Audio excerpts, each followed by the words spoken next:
Good evening. It's a story about Indians and Pakistanis, more accurately, young people from Indian and Pakistani origins clashing in violent acts in UK's Leicester. Over the last 25 odd days, there have been tensions between Muslim and Hindu communities in UK's Leicester. They came into headlines only recently. Now, at the outset, before we proceed any further, it is important to note the way Indian media and social media have reported the events and how the British media and police are talking about it. There's a world of difference. So I'm going to urge you to stick with this video till the very end and see things for what they are. The Indian High Commission in the UK has condemned the attack on Indians as also the attack on Hindu religious symbols and premises. In fact, there have been protests outside the High Commission since the clashes took place, since the clashes came into the headlines. The facts on the ground are not as black and white as that statement suggests. On Newsworthy this evening, we want to try and explain how the disorder started, how the clashes took place, why are they happening now, or are they, and what viral social media videos did not capture. Now, many, including us on our Instagram feed, reported that the violence began on August 28th when fans clashed after Pakistan lost to India in a cricket match. Locals and ground reports from Leicester suggest tensions between the two communities have been heightened for some time, at least a month. Now, by the two communities, I mean Hindus and Muslims here, and not necessarily Indians and Pakistanis, or I could just say it's tough to ascertain. I'm pausing here to say that while the British media, while reporting on these acts of violence, has also segregated the communities a little, it's not too much based on their religions. We are doing so here because the noise we seek to clear out around this story makes that distinction, as also the Indian High Commission statement that we just put out a short while ago. Now, after the cricket match, the Leicester Mercury, which is a regional paper, reported that a man and a police officer were assaulted. A video clip of the assault contained offensive anti-Pakistan chants, it said. The BBC called it racist chants. The Leicester police are treating this as a hate crime. The man attacked was a Sikh. Now, in the following days, after the match, videos showing men targeting Hindu majority neighborhoods in Leicester were circulated on WhatsApp and social media. The community, according to a journalist for The Independent, therefore started mobilizing in Leicester on weekends. WhatsApp accounts, presumably of Hindus, had lots of these messages that Muslim gangs were targeting Hindu families and religious symbols. In the days leading up to the clashes, mobs were seen walking around and shouting slogans, and a 26-year-old man was arrested for possession of a bladed weapon. All of this triggered protesters to converge in the city on September 17th, which is a Saturday. This is when the clashes started. Around 300 members from the Hindu community also marched towards the Highfields area the same day, which is traditionally known for having a high Muslim population.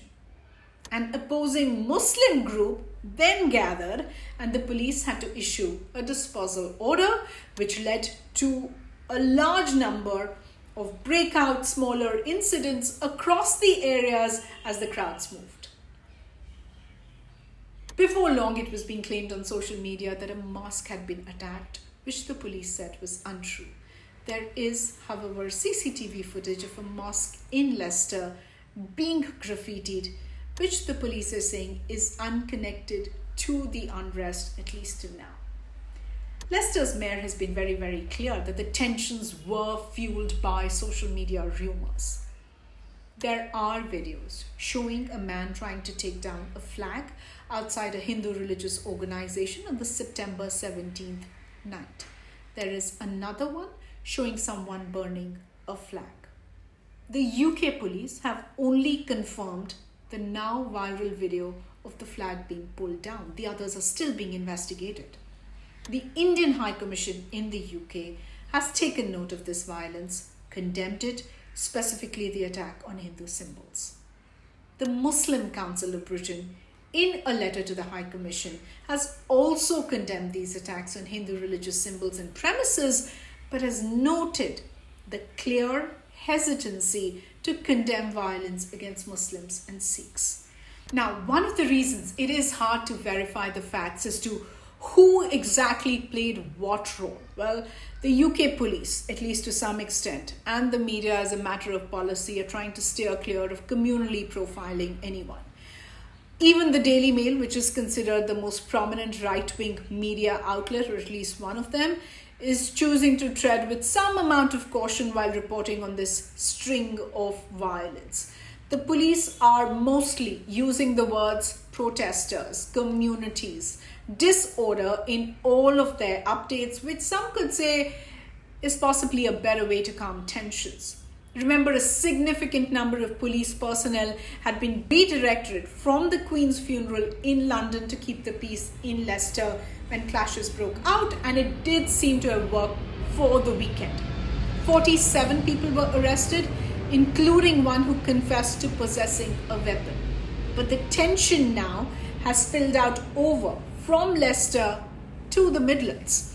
On September 20th, a crowd of Muslim protesters surrounded a temple. They chanted and they reportedly threw fireworks in the direction of the police in the industrial town of Smithwick, just outside from Birmingham. The temple had been planning to host Sadhvi Ritambara. She's a prominent Hindu ideologue.